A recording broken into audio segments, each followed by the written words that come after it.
നമസ്കാരം. വിഷു റിലീസായി എത്തിയ മരണമാസ്. സിജു സണ്ണി കഥ എഴുതി, സിജു സണ്ണിയും ശിവപ്രസാദും ചേർന്ന് തിരക്കഥ എഴുതി, ശിവപ്രസാദ് സംവിധാനം ചിത്രത്തിൽ ബേസിൽ ജോസഫ്, രാജേഷ് മാധവൻ, സുരേഷ് കൃഷ്ണ, അനിഷ്മ അനിൽകുമാർ, സിജു സണ്ണി, ബാബു ആന്റണി തുടങ്ങിയവരൊക്കെയാണ് പ്രധാന വേഷങ്ങളിൽ എത്തിയിരിക്കുന്നത്. ഡാർക്ക് ഹ്യൂമർ വിഭാഗത്തിൽപ്പെടുന്ന സിനിമ കൂടെയാണ് മരണമാസ്. ട്രെയിലർ കണ്ടിട്ടുണ്ടെങ്കിൽ ഏകദേശം സിനിമയുടെ ഒരു മൂഡ് എന്താണെന്നുള്ളത് കൃത്യമായിട്ടുണ്ടാകും. വയസ്സായ ആൾക്കാരെ കൊല്ലുന്ന ഒരു സീരിയൽ കില്ലറിന്റെ കാര്യം പറഞ്ഞുകൊണ്ടാണ് ചിത്രം ആരംഭിക്കുന്നത്. സസ്പെൻസ് ഫാക്ടറൊന്നുമല്ല, അത് തുടക്കത്തിൽ തന്നെ പറയുന്നുണ്ട്, കാണിച്ചു തരുന്നുണ്ട്. തുടർന്ന് ഇതിലെ പ്രധാന കഥാപാത്രങ്ങളെയൊക്കെ എസ്റ്റാബ്ലിഷ് ചെയ്യുന്നു. ബേസിൽ അവതരിപ്പിക്കുന്ന ലൂക്ക്, അയാളുടെ നാട്ടിലെ സാഹചര്യം, അയാളെ കൊണ്ട് നാട്ടുകാരുടെ അവസ്ഥ, നാട്ടിലെ ബസ് ഡ്രൈവർ, അതിലെ കണ്ടക്ടർ, ഹ്യൂമർ കൂടെ കൊണ്ടുവന്നാണ് ഈ കഥാപാത്രങ്ങളെ ബിൽഡ് ചെയ്യുന്നത്. നല്ല രസമായിട്ട് തന്നെ അത് കൊണ്ടുപോയിട്ടുമുണ്ട്. ചിരിക്കൊപ്പം തന്നെ ഇനി എന്തായിരിക്കാം, എങ്ങനെയായിരിക്കാം എന്നൊരു ക്യൂരിയോസിറ്റി കൂടെ അവിടെ ജനറേറ്റ് ചെയ്യാൻ സംവിധായകന് സാധിക്കുന്നുണ്ട്.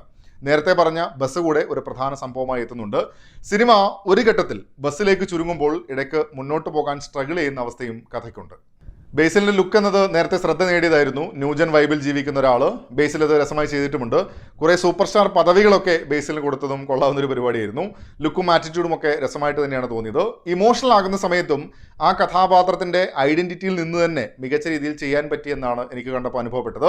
ബസ് ഡ്രൈവറായി എത്തുന്നത് സുരേഷ് കൃഷ്ണയാണ്. ഈ അടുത്ത കാലത്തെ കൺവിൻസിംഗ് സ്റ്റാർ പദവിയൊക്കെ നമുക്ക് അറിയാവുന്നതാണല്ലോ. നല്ല ചിരി സമ്മാനിക്കുന്ന ഒട്ടേറെ മൊമെന്റ്സ് ഉണ്ട് ഈ സിനിമയിൽ. മൊത്തത്തിൽ കോമഡി സമ്മാനിച്ചിട്ടുള്ളതിൽ മുന്നിൽ തീർച്ചയായും സുരേഷ് കൃഷ്ണ തന്നെയാണ്. നല്ല രീതിയിൽ തന്നെ ആ കഥാപാത്രത്തിന്റെ ആർക്ക് കൊണ്ടുപോയിട്ടുമുണ്ട്. വാവയും സംഭാഷണങ്ങളും കൊള്ളാം. ലൂക്കിന്റെ കാമുകിയായ ജെസ്സി ആയാണ് അനിഷ്മ അനിൽകുമാർ എത്തുന്നത്. ഒരു പ്രധാന സംഭവത്തിന് ശേഷമുള്ള സീനുകളൊക്കെ നോക്കിയാൽ നന്നായി പെർഫോം ചെയ്യാനുള്ള ഒരു കഥാപാത്രം കൂടിയായിരുന്നു. ഡീസൻ്റ് ആയി തന്നെ ചെയ്തിട്ടുമുണ്ട്. ബേസിൽ അനിഷ്മ കോംബോയും കൊള്ളാമായിരുന്നു. സിജു സണ്ണിയുടെ കണ്ടക്ടർ കഥാപാത്രം ഒരു പാവത്താൻ കഥാപാത്രമാണ്. ചില സമയത്ത് ഇത് കോമഡി ആയിട്ടാണോ അല്ല സീരിയസ് ആയിട്ടുള്ളൊരു സെന്റിമെന്റൽ പരിപാടിയാണോ ഉദ്ദേശിക്കുന്നത് എന്നൊരു സംശയം ഉണ്ടായിരുന്നു. കാണുമ്പോൾ എനിക്കൊരു കൺഫ്യൂഷൻ തന്നെ ഉണ്ടായിരുന്നു. ബാബു ആന്റണിയുടെ പോലീസ് കഥാപാത്രത്തെ ഇൻട്രൊഡ്യൂസ് ചെയ്യുന്ന സമയത്ത്, അല്ലെങ്കിൽ അദ്ദേഹത്തെ ഇങ്ങനെ ഒരു വേഷത്തിൽ കാണുന്നതിൻ്റെ ഒരു രസം തുടക്കത്തിലുണ്ടായിരുന്നു. പക്ഷേ കൃത്യമായ ഒരു ക്യാരക്ടർ ആർക്ക് ഇല്ലാതെ ഇടയ്ക്ക് വന്നു പോകുന്നു എന്ന നിലയിലേക്കാണ് പിന്നീട് എനിക്ക് അനുഭവപ്പെട്ടത്. രാജേഷ് മാധവൻ ഇങ്ങനെ കഥ പറയുന്ന സീനുകളൊക്കെ ഉണ്ട് സിനിമയിൽ. ആ ഒരു ഫീല്, പ്രകടനവും കിടിലനായിരുന്നു. ശരിക്കും പറഞ്ഞാൽ മെട്ടിച്ച പരിപാടി. വേറെയും ഒട്ടനവധി പേര് ചെറിയ വേഷങ്ങളിലേക്ക് എത്തുന്നുണ്ട്. ഉണ്ണിരാജ, പ്രശാന്ത് അലക്സാണ്ടർ, ജോമോൻ ജ്യോതിർ, ധീരജ് ടെന്നി, പൂജ മോഹൻരാജ് ഒക്കെ അവരുടെ റോളുകളോട് നീതി പുലർത്തിയെന്നാണ് എനിക്ക് അനുഭവപ്പെട്ടത്. കുറച്ച് ഓവറായി പെരുമാറുന്ന ആ ഒരു മൂഡിലാണ് കഥാപാത്രങ്ങളെ ഈ സിനിമയിൽ സെറ്റ് ചെയ്തിരിക്കുന്നത്. ത്രൂ ഔട്ട് അത് മികച്ച രീതിയിൽ കൊണ്ടുപോകുക എന്നുള്ളത് വലിയൊരു ടാസ്ക് തന്നെയാണ്. മാത്രമല്ല ക്രിയേറ്റ് ചെയ്യപ്പെടുന്ന മൊമെന്റ്സും കട്ടയ്ക്ക് നിൽക്കണമല്ലോ. പ്രകടനം നോക്കിയാൽ പ്രധാന കഥാപാത്രങ്ങളിൽ ഏറെയും ആ രീതിയിൽ നന്നായി തന്നെ ചെയ്തിട്ടുണ്ട് എന്ന് പറയാം. പശ്ചാത്തലത്തിൽ വരുന്ന പാട്ടുകളൊക്കെ രസമായിരുന്നു. ഒരു കളർഫുൾ വൈബിൽ തന്നെയാണ് മൊത്തത്തിൽ കൊണ്ടുപോയിരിക്കുന്നതും. വളരെ സീരിയസ് ആയ സീനുകളൊക്കെ വരുമ്പോഴും അതിനകത്ത് ഹ്യൂമർ എലമെന്റ് ചേർത്ത് വയ്ക്കാനുള്ള ശ്രമങ്ങളും നല്ല രീതിയിൽ തന്നെ കാണാം.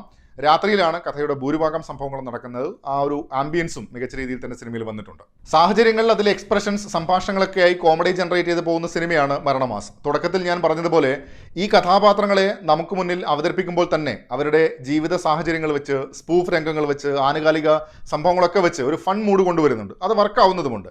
അങ്ങനെ സിനിമയിലെ പ്രധാന സംഭവത്തിലേക്കും പ്രധാന കഥാപാത്രങ്ങളെ ഒരു സ്പേസിലേക്ക് കൊണ്ടുവരുന്നത് കൂടെ ആയി കഴിയുമ്പോൾ ഇടയ്ക്ക് ഒന്ന് സ്ട്രഗിൾ ചെയ്യുന്നുണ്ട് തിരക്കഥ. അതിൽ വരുന്ന പ്രോപ്പർട്ടീസ്, കഥാപാത്രങ്ങളൊക്കെ കഥയിൽ റെലവൻ്റ് ആണ്. പക്ഷേ കോമഡിക്കായി കൊണ്ടുവരുന്ന ചില പരിപാടികൾ പാളിപ്പോയതായിട്ടാണ് എനിക്ക് തോന്നിയത്. ബസ് നിർത്തിയിട്ട് കഴിഞ്ഞപ്പോഴേക്കും കഥയും ഒന്ന് നിർത്തിവെച്ചതുപോലെ, പ്രത്യേകിച്ച് രണ്ടാം പകുതിയിലാണ് അങ്ങനെ ചില സീനുകൾ എനിക്ക് അനുഭവപ്പെട്ടത്. അവസാനം എത്തുമ്പോഴേക്കും തുടക്കത്തിലെ ആ ഒരു മൂഡിലേക്ക് കയറാനും ഓവറോൾ സാറ്റിസ്ഫൈയിങ് ആയ ഒരു അനുഭവം സമ്മാനിക്കാനും മരണമാസം എന്ന സിനിമയ്ക്ക് സാധിക്കുന്നുമുണ്ട്. ആദ്യ ചിത്രം എന്ന നിലയിൽ ശിവപ്രസാദ് എന്ന സംവിധായകൻ പ്രതീക്ഷ നൽകുന്നുണ്ട്. ഈ ഡാർക്ക് കോമഡി വിഭാഗത്തിൽ സിനിമകൾ വരുമ്പോൾ ഉടനീളം ആ ഒരു ടെമ്പോ മെയിൻറ്റെയിൻ ചെയ്യുക എന്നത് വലിയൊരു ടാസ്ക് തന്നെയാണ്. ഇവിടെ ഞാൻ നേരത്തെ സൂചിപ്പിച്ച പോലെ രണ്ടാം പകുതിയിൽ ഇടയ്ക്കൊന്ന് സ്ട്രഗിൾ ചെയ്യുന്നത് പോലെ തോന്നിയിരുന്നു സിനിമ കണ്ടപ്പോൾ. അതിനെ പരിഗണിച്ച് തന്നെ ആയാലും ഈ ശ്രമം തീർച്ചയായും പരിഗണിക്കേണ്ടതാണ്. എന്നെ സംബന്ധിച്ച് അത്യാവശ്യം നന്നായി തന്നെ ചിരിക്കാനുള്ള ഒരു വാച്ചബിൾ സിനിമയായിട്ടാണ് മരണമാസം എന്ന സിനിമ അനുഭവപ്പെട്ടത്. നിങ്ങളും സിനിമ കണ്ടിട്ടുണ്ടെങ്കിൽ അഭിപ്രായങ്ങൾ കമൻറ്റ് ബോക്സിൽ പങ്കുവെക്കുന്നിരുന്നു. മറ്റൊരു സിനിമയുടെ വിശേഷങ്ങളുമായി വീണ്ടും കാണാം. അതുവരേക്കും ടേക്ക് കെയർ, ബൈ ബൈ.